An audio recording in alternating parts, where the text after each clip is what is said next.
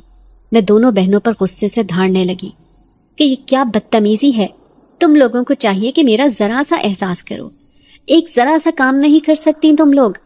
سارا دن وہاں پر میں کولو کے بیل کی طرح جتی رہتی ہوں اور گھر آ کر بھی مجھے ہی کام کرنے پڑتے ہیں۔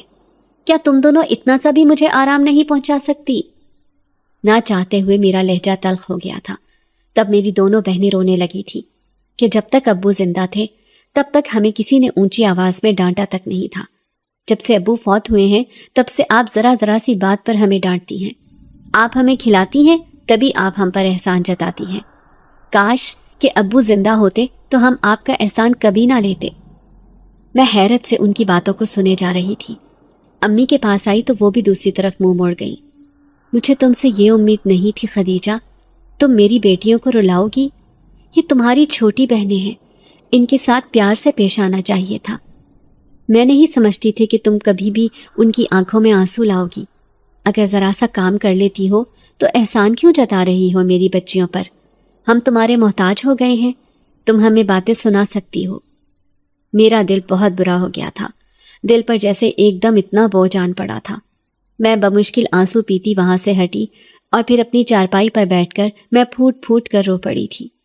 اور پھر جب میری طبیعت رو رو کر سنبھلی تو میں دوبارہ سے کچن میں آ گئی، اور یہ دیکھ کر میں حیران رہ گئی کہ پورا کچن چمچم کرنے لگا تھا۔ کچھ دیر پہلے تک تو کچن کاٹ کباڑ کا منظر پیش کر رہا تھا، صبح کے برتن تک وہیں پر پڑے ہوئے تھے، اور دوپہر کو بھی میری بہنوں نے کھانا کھا کر برتن جوں کے توں چھوڑ دیے تھے۔ چولہا بھی گندا تھا، ہر ایک چیز الٹی پڑی ہوئی تھی، مگر اب سب کچھ نک سک سے تھا۔ یقیناً میری بہنوں کو اپنی غلطی کا احساس ہو گیا تھا، تبھی انہوں نے کچن کو صاف کر دیا تھا۔ اب میں کھانا بنانے کے لیے کچن میں آ گئی تھی، تبھی میری نظر چولہے پر پڑے ہوئے دیگچے پر پڑی تھی۔ اتنی جلدی کھانا کس نے بنایا؟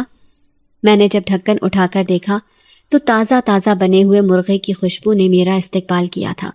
کھانے سے بہت اچھی خوشبو آ رہی تھی، اور اتنا اچھا کھانا بنانا تو میری بہنوں کو نہیں آتا تھا۔ نہ جانے دونوں میں سے کس نے کھانا بنایا تھا، اور یہ مرغے کا گوشت آیا کہاں سے؟ میرے لب آپ ہی آپ مسکرا رہے تھے۔ اتنی اچھی تو ہیں وہ دونوں، یہی بات اگر میں انہیں پیار سے سمجھاتی تو بھی انہیں سمجھ آ جانی تھی۔ میں جب ان کے کمرے میں آئی تو مجھے دیکھ کر دونوں نے منہ پھلا لیے تھے۔ میں ان کے پاس جا کر بیٹھی، ابھی کوئی بات کرنے کی سوچ ہی رہی تھی کہ وہ کہنے لگی، بہت بھوک لگی ہے، اگر آپ کھانا بنا دیں تو آپ کا ہم پر بہت بڑا احسان ہوگا۔ دوسری بہن بھی اس کی ہاں میں ہاں ملانے لگی، پھر مجھے کہنے لگی، برتن تو تھوڑے سے ہی ہیں، وہ تو آپ 2 منٹ میں کر لیں گی، آپ کے لیے یہ کام کون سا مشکل ہے؟ مگر ہم یہ کام نہیں کر سکتے کیونکہ ہم پڑھ رہے ہیں، ہماری پڑھائی کا حرج ہوتا ہے۔ اگر ہم پڑھ لکھ کر کسی قابل بنیں گے، اچھی نوکری کریں گے تو آپ کا اور امی کا ہی فائدہ ہے، آپ ہی کے لیے تو ہم اتنی محنت کر رہے ہیں، مگر آپ ہیں کہ ذرا سی بات پر ہمیں ڈانٹ دیتی ہیں۔ میں حیرت سے ان کی باتوں کو سن رہی تھی اور سمجھنے کی کوشش کر رہی تھی کہ آخر ان کی باتوں کا مقصد کیا ہے۔ جب انہوں نے کام کر دیا تھا، کھانا بھی بنا دیا تھا، تو وہ مجھ سے اس طرح سے بات کیوں کر رہی تھی؟ اور پھر میں گرما گرم روٹیاں بنا کر جب میں نے کھانا لگایا تو وہ تینوں حیران رہ گئی۔ یہ گوشت تم کہاں سے لے کر آئی ہو، اور اتنی جلدی تم نے اتنا مزے کا کھانا کیسے بنا لیا؟ ان تینوں کے چہروں پر حیرت تھی۔ امی تو بیمار تھی، وہ تو کچن میں 2 منٹ بھی کھڑی نہیں ہو سکتی تھی، جبکہ دونوں بہنیں بھی حیران تھیں، اور ہمارے علاوہ تو گھر میں کوئی موجود ہی نہیں تھا۔ اور حیرت کی بات یہ تھی کہ جب میں نے کھانا نہیں بنایا تھا تو پھر کس نے بنایا تھا؟ تب میں نے انہیں ٹالتے ہوئے کہا کہ باجی نے آج میرے ساتھ یہ کھانا بھجوا دیا تھا، اور پھر وہ دونوں رغبت سے کھانا کھانے لگی۔ یہ تو بہت مزے کا ہے، آپ اتنے مزے کے کھانے بناتی ہیں وہاں پر۔ میری دونوں بہنوں کے لہجے میں حسرت تھی۔ میں خاموشی سے ان کی طرف دیکھتی رہی تھی۔ ذہن طرح طرح کے تانے بانے بننے میں مصروف تھا کہ میرے ساتھ یہ سب کچھ کیا ہو رہا ہے، اور یہ تو شروعات تھی۔ اس کے بعد میرے ساتھ جیسے حیرت انگیز واقعات ہونے لگے تھے۔ فقیر بابا کے پاس سے جب بھی گزرتی وہ مسکرا کر کہتے کہ تم تو ہمارے پاس کسی کی امانت ہو، مہمان ہو تم یہاں پر، مہمان چند دن ہی رہتا ہے، جلد ہی تم بھی اپنے گھر رخصت ہونے والی ہو۔ وہ مسکرا کر یہ بات کہہ رہے تھے تو میں بھی ہنس پڑتی، گو کہ میں ان کی بات کا مطلب سمجھ رہی تھی۔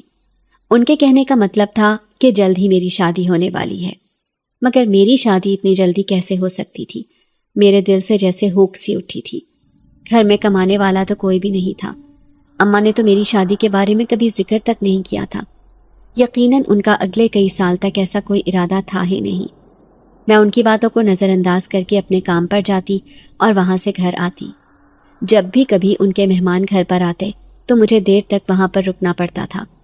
دن میں نماز پڑھنے کے لیے باجی اسی کمرے میں جاتی، کمرے میں داخل ہو کر اندر سے دروازہ بند کر لیتی اور پھر باہر نکل کر تالا لگا دیتی۔ پہلے میں نے اس بات پر زیادہ غور نہیں کیا تھا، یہ میرے لیے ایک معمول کی بات تھی کہ باجی اپنے عبادت والے کمرے کی خود ہی صاف صفائی کرتی ہوں گی۔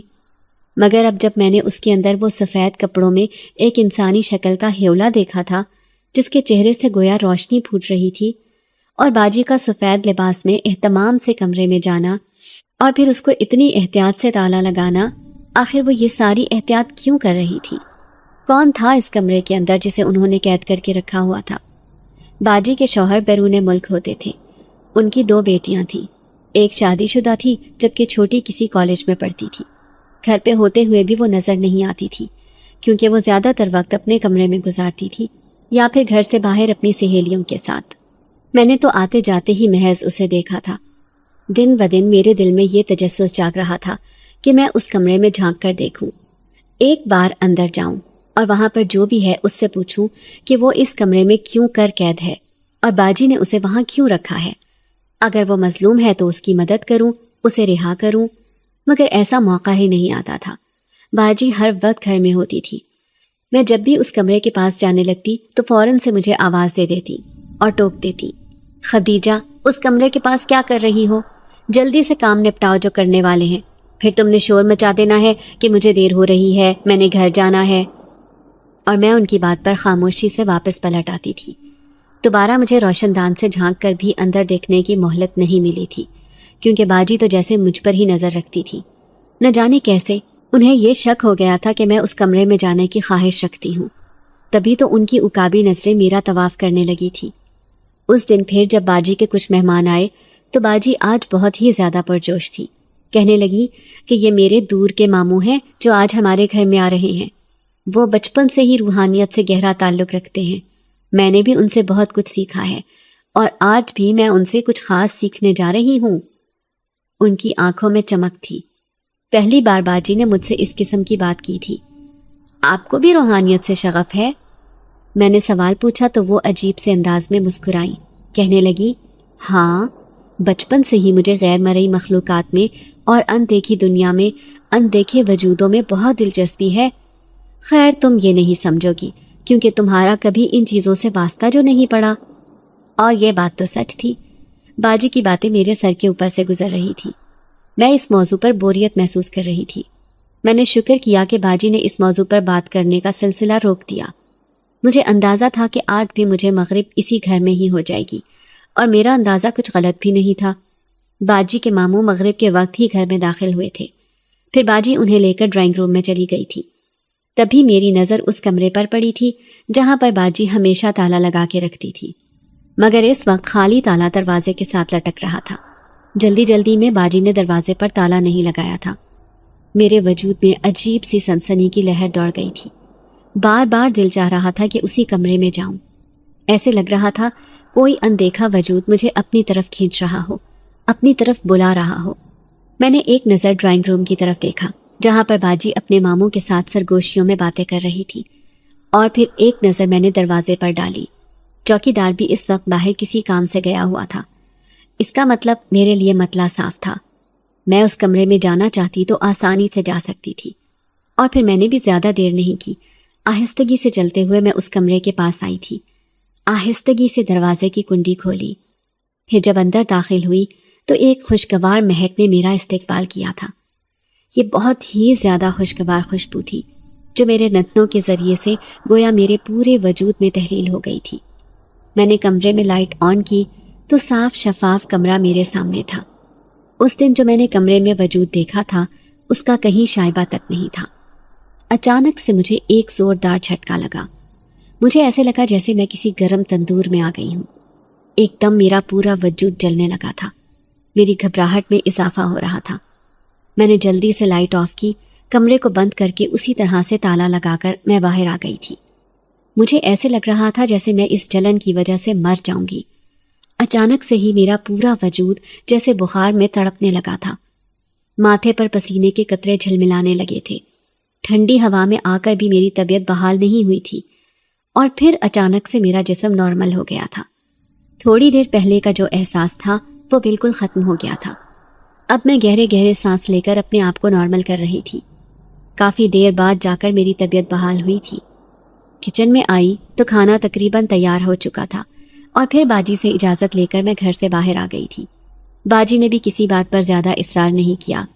نہ جانے کون سا اتنا دلچسپ موضوع وہ اپنے ماموں کے ساتھ چھیڑے ہوئی تھی کہ انہیں کسی اور کا خیال ہی نہیں تھا آج۔ باجی کے کہنے پر چوکیدار مجھے چھوڑنے کے لیے گھر تک آیا تھا، کیونکہ میں نے باجی کو بتایا تھا کہ مجھے اکیلے ڈر لگتا ہے اور اماں بھی اس بات کو پسند نہیں کرتی۔ جب میں اس کے ساتھ چل رہی تھی تو مجھے ایسے لگ رہا تھا جیسے میرے پیچھے کوئی چل رہا ہو۔ مجھے کسی کے قدموں کی چاپ کا احساس ہو رہا تھا۔ میں بار بار پیچھے پلٹ کر دیکھتی۔ تب چوکیدار غصے سے کہنے لگا کہ تمہارے ساتھ مسئلہ کیا ہے؟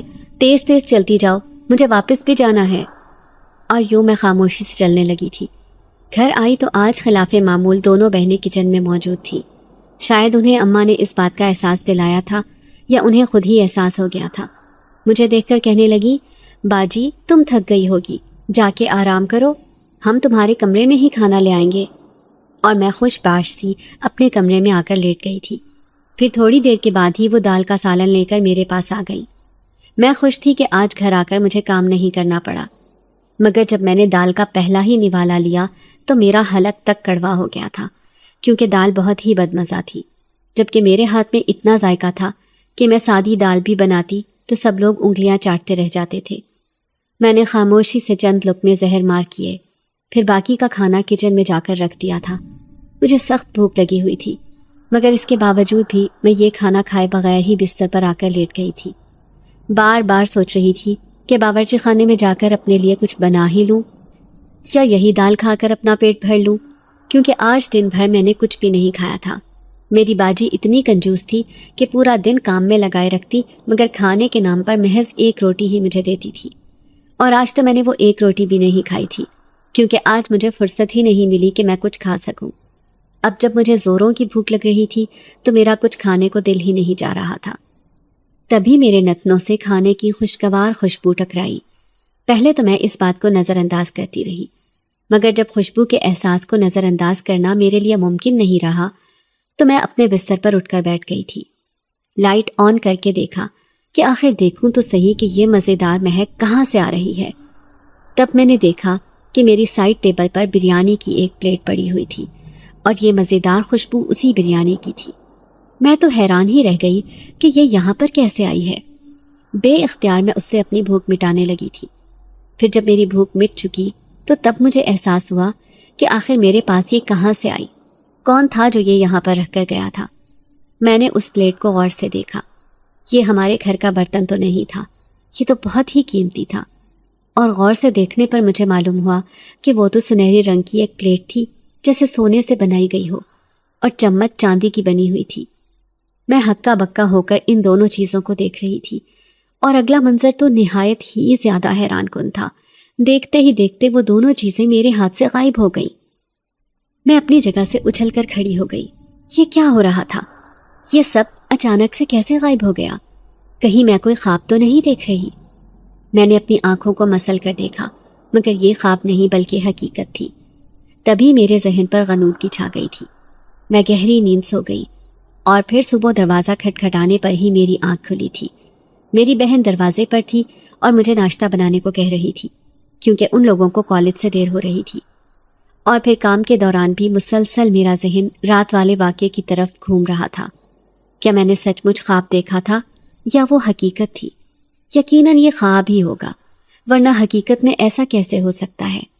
لیکن اگر وہ خواب تھا تو میری بھوک آپ ہی آپ کیسے مٹ گئی تھی؟ کیونکہ میں ابھی تک بھرے پیٹ تھی۔ ابھی تک مجھے اپنے منہ میں اس مزیدار بریانی کا ذائقہ محسوس ہو رہا تھا۔ میں حیران پریشان تھی کہ ایسا کیوں ہو رہا تھا میرے ساتھ۔ اس دن جب میں کام پر گئی تو باجی بہت ہی زیادہ پریشان تھی، بوکھلائی ہوئی لگ رہی تھی۔ مجھے گھر آتا دیکھ کر فوراً سے میرے پاس آئی اور کہنے لگی، کل تم نے کیا کسی کو کمرے میں جاتے دیکھا تھا؟ میں ان کی بات سن کر چور سی بن گئی۔ میں نے مشکل سے اپنے چہرے کے تاثرات کو نارمل کیا تھا۔ میں کسی بھی بات سے انہیں یہ شک نہیں پڑنے دینا چاہتی تھی کہ میں ہی اس کمرے میں گئی تھی۔ میں نے لا علمی کا اظہار کیا تو وہ سر پہ ہاتھ رکھ کر رونے لگی، کہنے لگی، میرا بہت بڑا نقصان ہو گیا، اتنے دنوں کی میری محنت تھی وہ ضائع ہو گئی۔ میں نے ہمدردی سے ان کے کندھے پر ہاتھ رکھا۔ باجی مجھے بتائیں کیا ہوا ہے؟ مگر وہ پھوٹ پھوٹ کر رو پڑی، کہنے لگی، بس کچھ نہ پوچھو، بہت بڑا میرا نقصان ہو گیا ہے۔ میں تمہیں کیا بتاؤں کہ میں خالی ہاتھ رہ گئی ہوں۔ میری ساری محنت اکارت گئی ہے۔ باجی کی باتیں سن کر میں بری طرح سے الجھ کر رہ گئی تھی، اور اب میں روزانہ ہی جب باجی کے گھر جاتی تو وہ افسردہ سی ایک جگہ پر بیٹھی نظر آتی تھی، سر پہ ہاتھ رکھے، کبھی کبھی آنسو بہاتی، کبھی آہیں بھرتی، اور میں اس بات پر حیران تھی کہ میں نے تو اس کمرے سے کوئی چیز نہیں چرائی تھی اور کمرے کو جوں کا توں بند کر کے باہر آ گئی تھی۔ جب میں وہاں سے آنے لگی تو چوکیدار بھی میرے ساتھ مجھے گھر چھوڑنے کے لیے آ گیا تھا، تو گھر میں اس کے بعد پھر کون آیا تھا جو اس کمرے سے قیمتی چیز چرا کر لے گیا؟ ہو سکتا ہے کمرے میں بہت ہی زیادہ قیمتی شے ہو، تبھی تو باجی دروازے کو تالا لگا کے رکھتی تھی۔ آج مجھ سے باجی کی صورت دیکھی نہیں گئی۔ ان کے پاس جا کر میں بیٹھ گئی۔ کیا ہو گیا ہے باجی؟ کیا کمرے میں کوئی بہت قیمتی چیز تھی جو کوئی چرا کر لے گیا ہے؟ انہوں نے ایک گہری نظر مجھ پر ڈالی اور پھر کہنے لگی، کوئی قیمتی چیز نہیں تھی، بلکہ ایک قیمتی چیز مجھے حاصل ہونے والی تھی، مگر عین وقت پر کسی نے اسے وہاں سے آزاد کروا دیا۔ وہ میری پہنچ سے دور نکل گیا۔ اب اگر دوبارہ میں نے اسے حاصل کرنے کی کوشش کی تو میری جان بھی جا سکتی ہے، کیونکہ اب وہ پہلے سے بھی زیادہ طاقتور ہو گیا ہے، جبکہ میرا عمل ادھورا رہ جانے کی وجہ سے میں روحانی طور پر پہلے سے زیادہ کمزور ہو گئی ہوں۔ میں اب اس طرح کا کوئی کام نہیں کر سکتی۔ ان کی ساری باتیں میرے سر کے اوپر سے گزر رہی تھی۔ دوسری طرف میرے ساتھ انوکھے واقعات کا سلسلہ شروع ہو چکا تھا۔ سمجھ نہیں آ رہا تھا کہ میرے ساتھ ایسا کیوں ہو رہا ہے۔ میرے تکیے کے نیچے سے اکثر مجھے پیسے ملنے لگے تھے، جو کہ میری اضافی ضروریات پوری کرنے کے لیے کافی تھے۔ اب میں اپنی بہنوں کو بھی جیب خرچ کی مد میں زیادہ رقم دینے لگی تھی۔ اب وہ بھی مجھ سے بہت ہی زیادہ خوش رہنے لگی تھی، بھاگ بھاگ کر گھر کے کام بھی کرتی اور پڑھائی بھی اچھے سے کرتی تھی۔ ان کا رزلٹ بھی اچھا آ رہا تھا، تبھی مجھے بھی انہیں پڑھانے میں کوئی مسئلہ نہیں تھا، اور اماں کا بھی میں اب ایک اچھے ڈاکٹر سے علاج کروانے لگی تھی۔ اماں بھی حیران تھی کہ باجی نے ایک دم میری تنخواہ میں اضافہ کیسے کر دیا۔ اماں سے میں نے یہی کہا تھا کہ باجی نے تنخواہ میں اضافہ کر دیا ہے۔ انہیں میں نے پورا سچ نہیں بتایا تھا۔ مصلحت کے تحت میں نے اماں سے جھوٹ بولا تھا کہ باجی مجھے زیادہ رقم آپ کے علاج کے لیے دینے پر تیار ہو گئی ہیں۔ اماں انہیں دعائیں دیتے ہوئے نہیں تھکتی تھی، جبکہ میں یہ سوچ سوچ کر پریشان ہو رہی تھی کہ روزانہ میرے تکیے میں اتنے پیسے کون رکھ کر جاتا ہے۔ خیر جو بھی تھا، میرے حق میں تو یہ بہتر ہی ہو رہا تھا۔ میری بہت ساری ضروریات، بہت ساری پریشانیاں تو دور ہو گئی تھی۔ اب میں ایک طرح سے پرسکون تھی۔ اب میں نے سوچا تھا کہ میں باجی کے گھر کام کرنا چھوڑ دوں، کوئی اور کام شروع کروں، مگر باجی کو بھی میری عادت ہو گئی تھی اور ایک دم سے میں کام بھی نہیں چھوڑ سکتی تھی۔ پہلے مجھے انہیں اعتماد میں لے کر انہیں یہ بات بتانی تھی، مگر اس کی تو نوبت ہی نہیں آئی۔ اس دن جب میں ان کے گھر گئی تو باجی بہت خوش تھی۔ کہنے لگی کہ میرے شوہر نے کافی ٹائم سے ہم لوگوں کے پیپرز جمع کروا رکھے تھے، وہ ہمیں اپنے پاس بلانا چاہتے تھے، مگر نہ جانے کیا مسئلہ آ رہا تھا کہ پیسہ پانی کی طرح بہانے کے باوجود بھی انہیں اس مقصد میں کامیابی نہیں مل رہی تھی۔ اور اب اللہ کی کرنی ایسی ہوئی ہے کہ ہمارے پیپرز بھی اپروو ہو گئے ہیں، اب ہم جلد ہی ان کے پاس جا رہے ہیں۔ یہ سن کر مجھے بھی انجانی سی خوشی کا احساس ہوا تھا، کیونکہ کتنے دنوں کے بعد باجی کو میں نے یوں کھل کر مسکراتے ہوئے دیکھا تھا۔ اب وہ دونوں ماں بیٹیاں شاپنگ کرنے میں مصروف رہتی۔